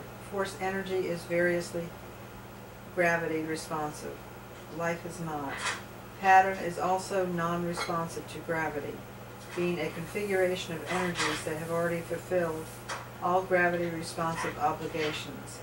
Life as such constitutes the animation of some pattern configured or otherwise segregated system of energy, material, mindal, or spiritual. So it's just matter moving around, right? There are some things connected with the elaboration of life on the evolutionary planets which are not altogether clear to us. We fully comprehend the physical organization of the electrochemical formulas of the life carriers, but we do not wholly understand the nature and source of the life activation spark. We know that life flows from the Father through the Son and by the Spirit. It is more than possible that the Master Spirits are the sevenfold channel of the river of life which is poured out upon all creation. But we do not comprehend the technique whereby the supervising Master Spirit participates in the initial episode of the life bestowal on a new planet. The Ancients of Days, we are confident, also have some part in this inauguration of life on a new world, but we are wholly ignorant of the nature thereof. We do know that the Universe Mother Spirit actually vitalizes the lifeless patterns and imparts to such activated plasm the prerogatives of organismal reproduction. We observe that these three are the levels of God the Sevenfold, sometimes designated as the supreme creators of time and space. But otherwise, we know little more than Urantia mortals, simply that concept is inherent in the Father, expression in the Son, and life realization in the Spirit. So what it boils down to say it simply, is all life originates in the Trinity. Flows through the seven Master Spirits, flows through the Ancients of Days, flows through the Supreme Being, flows through the Creator Son, flows through the local universe Mother Spirit, flows through the life carriers as the catalyst for the spark of life. That's the whole pathway. Did I miss anybody on that? And what do they call that? God the Sevenfold. God the Sevenfold, right? Edited by Veranda Sun, stationed on Urantia as an observer and acting in this capacity by request of the Melchizedek chief of the supervising revelatory corps. Is that not an interesting paper? Yeah, very interesting. Tell you what. Great time with everybody. Yeah, it was great. And just one more thing. When they say the word soul, they're referring to an experiential acquirement. Uh-huh. So what does that mean? Based on your decisions? Based on your decision. The experiential part of that, Tim, is your aggravation of decisions made over the course of a lifetime. That becomes your experience, right? And the only decisions you make throughout a lifetime that's of value is those having to do with your spiritual life. And that's, people could misunderstand that as only spiritual decisions, but it isn't. All decisions you make every day in your family, in your children, in your work, people you work with, every decision you make every day has spiritual value, right? There's no relationship that does not have spiritual value. That was well said. You know? All right, let's have a little prayer and we'll quit for the night. Millie, would you like to pray for us tonight? Close us out?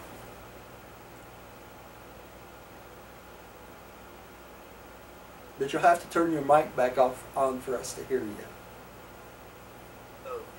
Heavenly Father, we thank you for this time together once again. We ask that you implant this information deep into our minds so that we may use it in the days to come, in all of our encounters with our fellow man. Help us to be better people, to follow our path that you lay out. Help us to listen to our thought adjusters. And we thank you for adding Tim to our group tonight. We thank you for Rodney. We especially thank you for Roger. We thank you for Diane. And we thank you for Jesus. Amen. Amen. Amen. Thank you for joining us. Please come see us again. Let me turn the tape off here.